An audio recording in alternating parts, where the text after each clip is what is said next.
Hello ladies and gentlemen, Panzer here, and we're back with some more Crossout, and I've got a special build for you today. So a lot of people have been asking me to make a tank, right? And I have tried to do that before, and let's just say it didn't quite go so well. So while the crab tank, or the tank that has crabs, is still being worked on, we are going to have an Eviscerator Mark II. Make no mistake about that, that will be happening. In the meantime, though, I've gone a little bit overboard with the previous build. See, in the last video, or rather the video before that, so the last build I did, we made a mini half-track. So I've kind of taken that idea a little bit further. So this is, you can see right here, this is a half-track. It's still the mini half-track, but I've swapped out the cabins. So now we have a Wyvern cabin here, and I've gone with a fully encased... That sounded weird. A fully encased body. So all of this stuff is all spare parts, all there to just be extra armor to protect our wheels and our tracks from getting damaged. And right here at the front, within the jaws, there is an 88mm cannon. And up here, there is another 88, and this is mounted on top of the other one. In fact, it's welded to the actual grills down here, this red one over here. And it's also welded to the sides there. So they are actually kind of directly in line with each other. So I've kind of painted this like lips so that this 88mm is the sort of devil's tongue that it is. And just to make things match, this is pink as well. Actually, you know what? I think I'm going to paint this chrome like the rest of it. So, yeah. So I'm going to take this into a battle now and let's see how we do. So, what I didn't actually think of at first, was what power score this vehicle actually is. And given that it's only a 6-ton vehicle, what's surprising is that it's 4008 power score. I guess dual 88s will do that to you. And we're going to now be sniping without a visor, which is of course very, very smart. It is definitely the optimal way to play, of course. And I'm sure everybody down in the comments will be telling me about how optimal this is. It is just the most optimal way to play the game, to snipe without a visor, because of course, that's what a true hardcore Crossout player... I can't even. Oh, there's been so many comments like that, it's kind of hilarious. I think you know, it says something when I flip myself over like that. No, it says something when you guys actually get the joke. I actually do enjoy it a lot when you guys get that. It's not always a serious build. In fact, it very rarely is. Alright, so that last match went perfectly well with no issues whatsoever. And of course, was actually a win for all of us. Actually, I'm quite serious about that. It was actually a win. That was just quite surprising. We absolutely steamrolled them. I don't know why exactly, but we did, which is fantastic. So now we're going to do exactly the same thing in exactly the same sort of way without me rolling over. That's the plan. I'm hoping I can fulfill this plan, but I don't know if that's necessarily going to happen.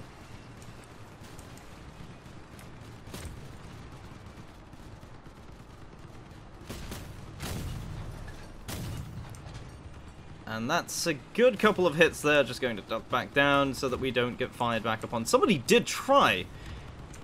Somebody tried. Somebody did definitely try. I don't want to hang around here too long. Let's fire that one. Let's get over here. Fire that one. And again. These reload surprisingly fast. Alright, I got a kill. I'm backing out of here. And that's something you have to do. If you're playing a tank destroyer, don't hang around and let yourself be killed. Once you've done the damage, get out. Alright, so we're going to go and try and save the base here. We have a lot of armor and a decent amount of speed. Surprising amount of speed, actually. I'm not running an engine on this. I'm not running an engine at all, and it seems to be going quite well. So, oh, there we go. Hi.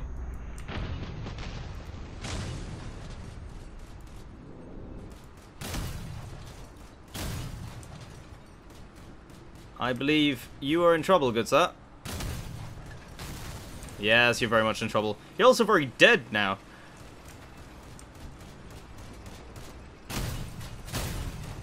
That's a good couple of hits there. And finish you off. There we go.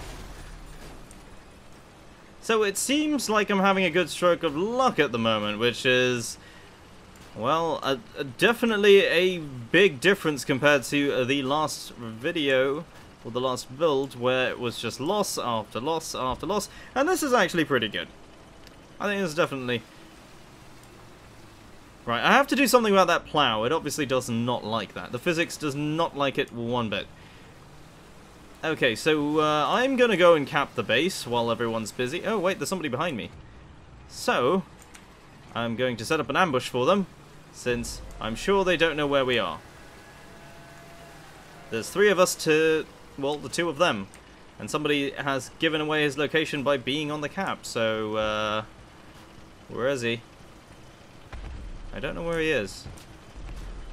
Oh, he's around the corner now. How did we lose?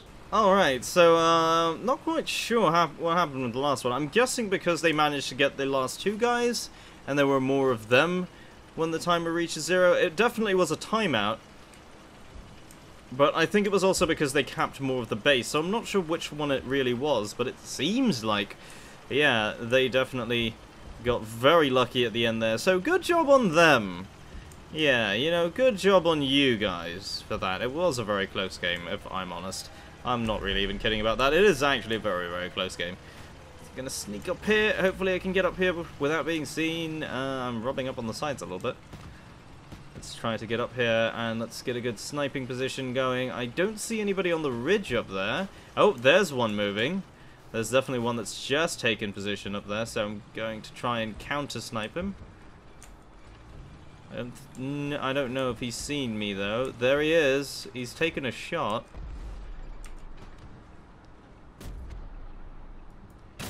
That's that shot away, and that's that one away.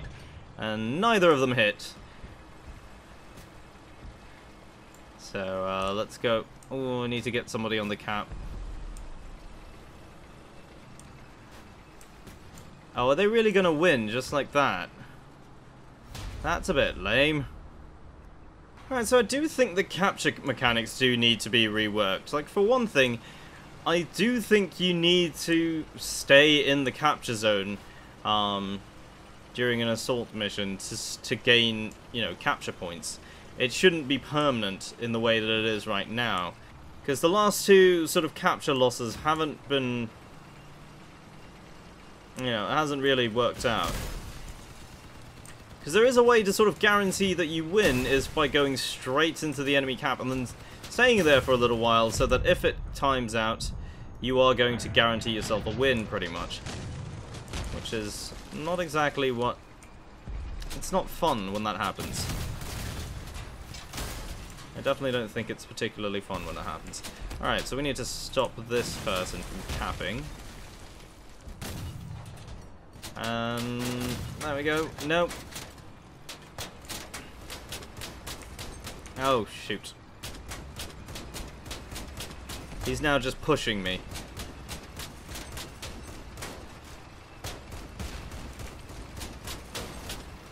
That's a little bit annoying. Physics! What is this shit?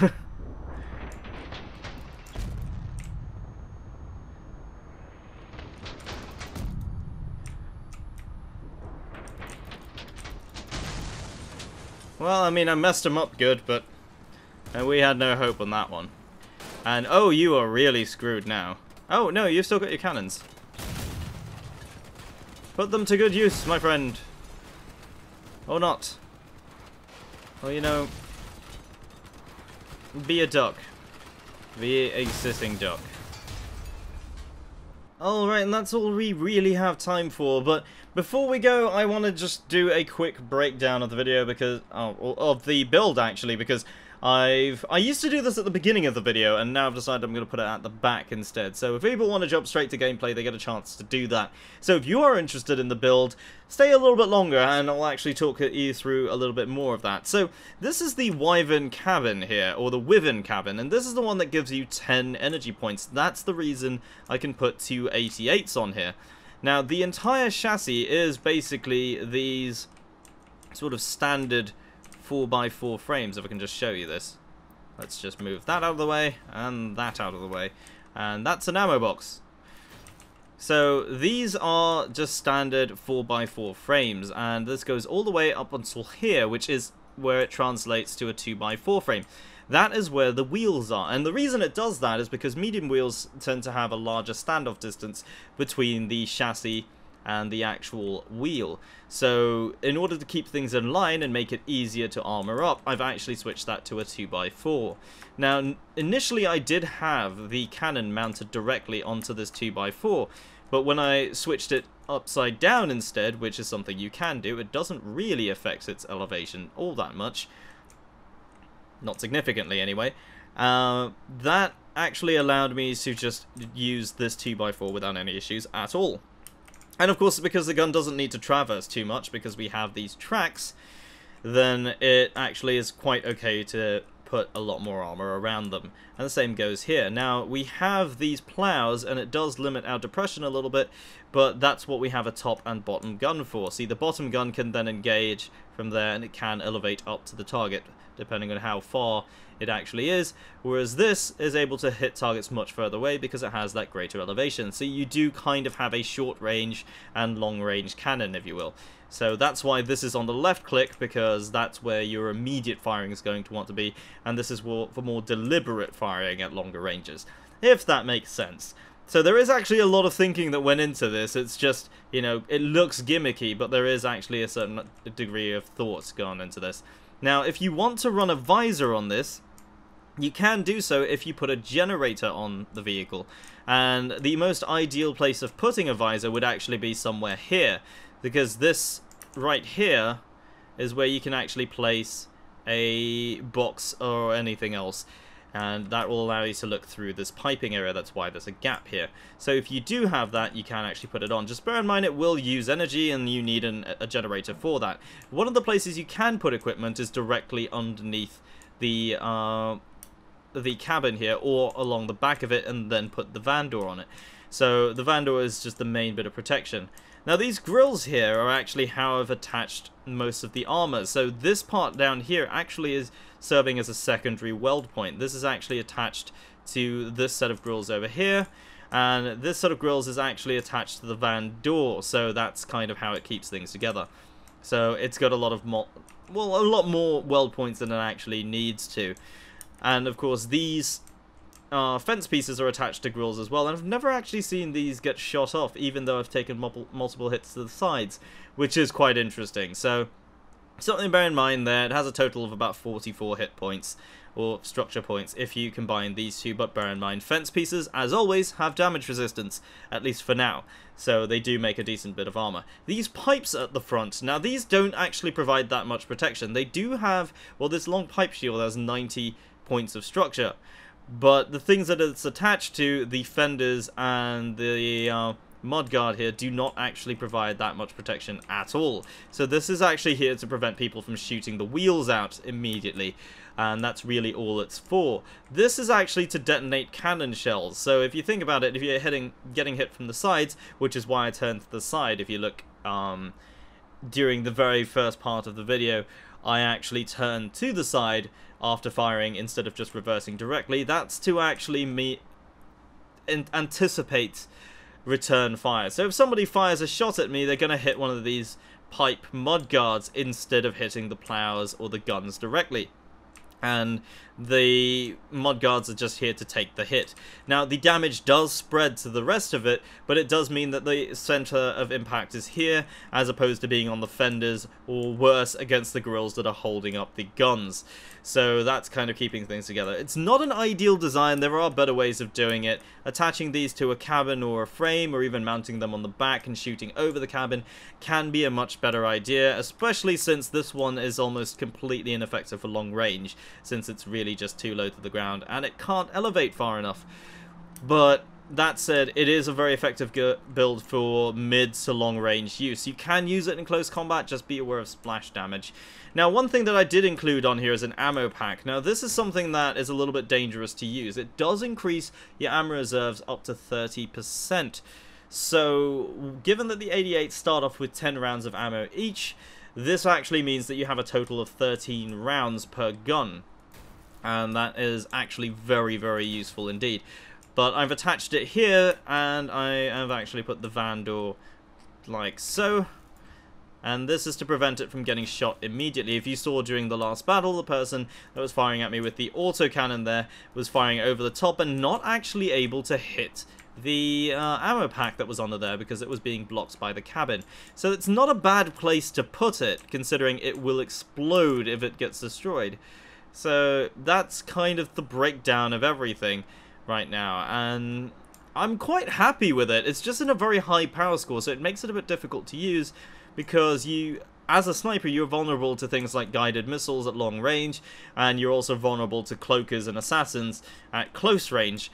So you really do need to be very careful about your positioning when you're playing. So bear that in mind if this is a build you're looking at doing, and if you're going for a cannon tank destroyer build. It seems to be fairly common, so let me know what sort of builds you guys have done and how you got along with it, and what do you think of cannons in the game so far? I mean, this is my main sort of cannon focused build, and I'm having a lot of fun with it, but I have some mixed feelings on cannons at the moment as they are. So let me know your thoughts on them and how you're getting along with them, and leave a like if you've enjoyed the video, and don't forget to subscribe if you're new to the channel. My name is Panzer, thank you very much for watching, and I'll see you next time.